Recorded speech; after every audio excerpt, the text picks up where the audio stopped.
All right, so here's the number one closing line, and it works really, really well. And I've definitely massaged it over time. I still use it. I'll use versions of it. But the number one thing that this does, number one, is it saves me or us or your company or your people. It saves you time and it saves you money.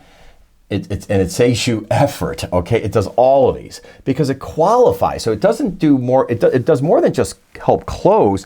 It qualifies the opportunity. And here's what it is, and here's how you say it. So let's pretend that you're on the phone for a 1 o'clock call, all right? And it's scheduled for an hour. So there was an hour, now it's 2 o'clock. And at that time, you're right around here's put the barometer there so there'd be half. So you're right around 1:20 or so. You're asking questions. They're doing most of the talking.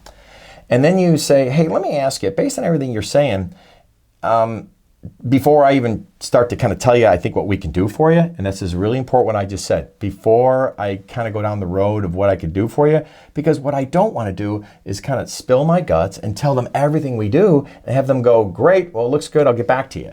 So you want to do it kind of at a point before you kind of start, for lack of a better term, throwing up on them, right? And that's a bad term to use because there is a point in time you have to deliver what you can do and how you can help them. It's just a term that in the sales field, people say, gosh, a lot of reps, they go out there and they show up and throw up.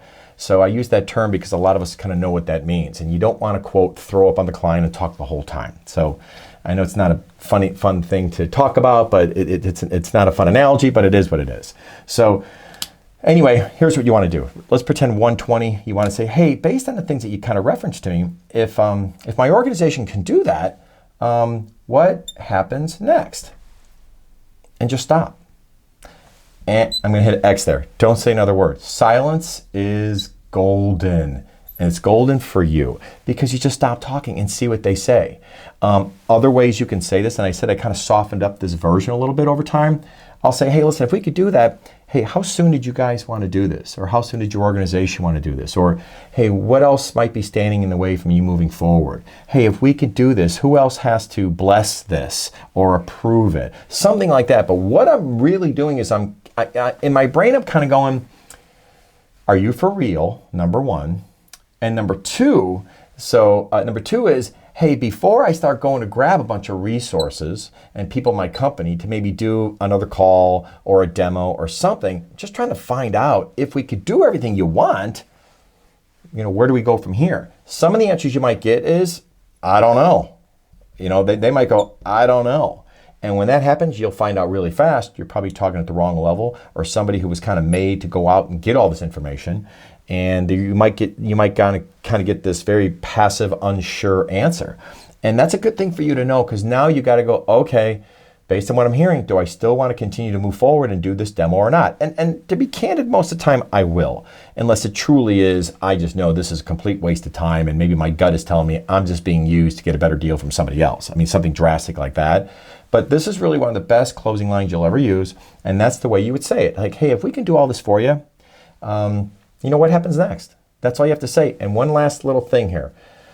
If you try this line right there at 5 minutes in, if you kind of go, hey, if we could do all this for you, hey, what happens next?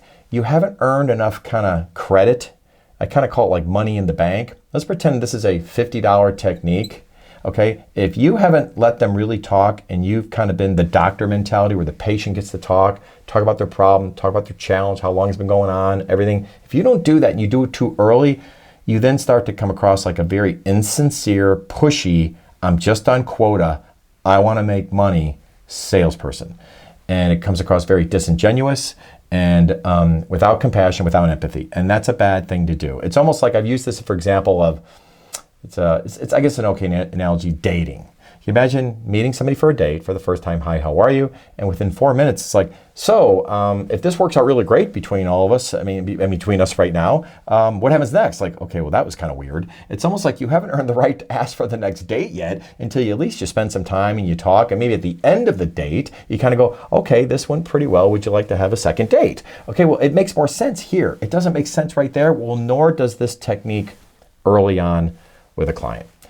Great technique, number one closing line, and number one qualifying line. If we could do that, what happens next?